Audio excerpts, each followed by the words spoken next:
مسلمان کی اس سے بڑھ کر ذلت اور رسوائی اور خواری کی کوئی مثال ماضی میں نہ ہوئی ہو۔ اور پھر ایک اور حماقت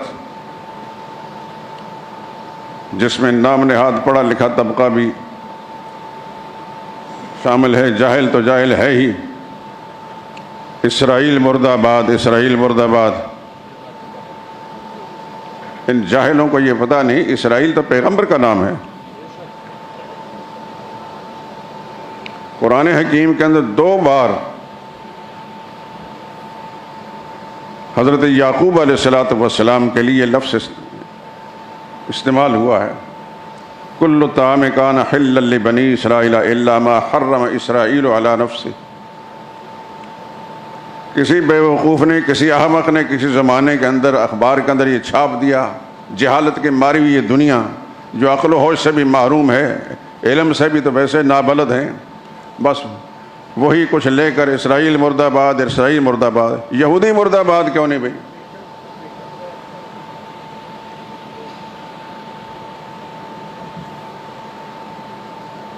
اگر انہوں نے اپنے اس مملکت کا نام اسرائیل رکھ لیا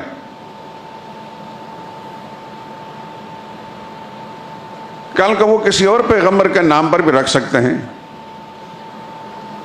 حضرت ابراہیم علیہ السلام کو تو سبھی مانتے ہیں،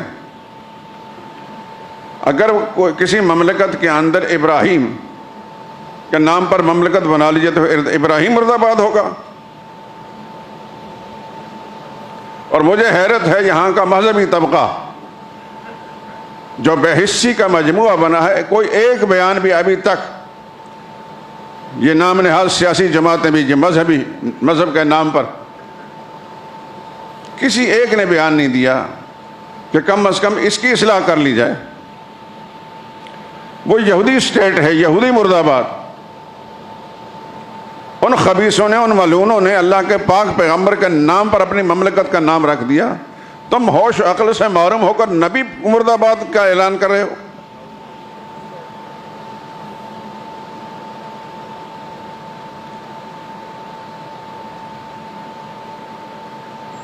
اسرائیل حضرت یعقوب علیہ السلام کا لقب ہے،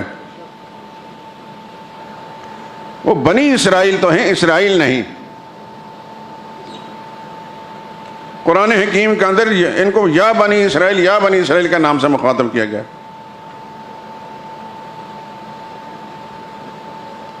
ہمارا ایسا کوئی عجیب احمقانہ قسم کا نظام ہے کہ ہم دشمن سے دشمنی لیتے وقت بھی کلہڑا اپنے پیر پر مارتے ہیں، اپنا پاؤں کاٹ کر سمجھتے ہیں کہ ہم نے اس سے بدلہ لے لیا ہے، اپنا عقیدہ تباہ کر کے ہم سمجھتے ہیں کہ ہم نے یہودیوں سے بدلہ لے لیا، ایک پیغمبر کی توہین کر کے، اور اس کو نبی ہمارے قرآن میں بتایا گیا، کسی اخبار سے کسی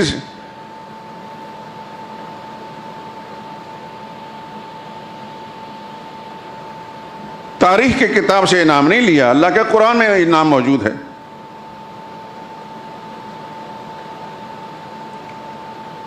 دو مرتبہ میں نے قرآن کریم میں دیکھا حضرت یعقوب علیہ السلام کے لفظ اسرائیل استعمال ہوا، تو یعقوب علیہ السلام کی اولاد کے لیے قرآن کریم کے اندر یہ یہودی بھی انہی کی اولاد میں سے ہیں۔ کسی زمانے میں اللہ نے فضیلت کا تاج ان پر رکھا تھا، انی فضلتکم علی العالمین۔ جب یہ راہ راست پر تھے تو اللہ نے فرمایا میں نے ساری دنیا کے لوگوں پر تمہیں فضیلت دی ہے، اور جب یہ خدا کی بغاوت کمر بستہ ہوئے، نبیوں کی بغاوت کی، نبیوں کی مخالفت کی، نبیوں کو شہید کیا، یقتلون النبیین بغیر حق، یہ انہی کی ملعون ہاتھوں کے کردار ہے، تو پھر اللہ کی لعنت و پھٹکار بھی ان پر پڑی۔ لعن الذین کفروا من بنی اسرائیل علی لسان داؤد و عیسی ابن مریم۔ دو پیغمبروں نے ان پر لعنت کی، حضرت داؤد علیہ السلام اور حضرت عیسیٰ علیہ السلام۔ یہی وہ ملعون طبقہ ہے جنہوں نے حضرت عیسیٰ علیہ السلام کو قتل کرنے کی کوشش کی تھی۔ اللہ نے صاف اعلان، وما قتلوه وما صلبوه ولكن شبهوا وما قتلوه یقینا بل رفعه اللہ الیہ۔ نہ ان صلیب پر چڑھایا، نہ قتل کیا، بلکہ ان پر اشتباہ ہو گیا، پھر فرمایا ما قتل یقیناً، یقینی بات ہے کہ اللہ کے پیغمبر حضرت عیسیٰ کو ان یہودیوں نے قتل نہیں کیا، بل رفعہ اللہ الی، اللہ نے ان کو اپنی طرف اٹھا لیا۔ مسلمان کا عقیدہ 100 برس سے یہ ہے حضرت عیسیٰ علیہ السلام حیات ہیں اور دوسرے آسمان پر ہیں۔ تو جو ملعون طبقہ خدا کے پیغمبر کا دشمن رہا، پیغمبر کو قتل کرنے کی ناپاک کوشش کی، آپ سمجھ سکتے ہیں کہ وہ اللہ کے نزدیک سے کیا مقام ہے۔ یہی وہ لوگ تھے جن کے سر پر اللہ نے فضیلت کا تاج بھی رکھا، اور یہی وہ لوگ ہیں جب خدا کی نافرمانی پر، نبیوں کی دشمنی پر کمر بستہ ہوا تو خدا کی نظر سے گر گئے، پھر اللہ کی لعنت اور پھٹکار پڑی۔ وباؤ بغضب من اللہ وباؤ بغضب علی غضب، اللہ کا غضب بھی ان پر نازل ہوا۔ سورہ فاتحہ کے اندر جو آیت ہے آخری غیر المغضوب علیہم، اس سے مراد یہ یہودی ہیں۔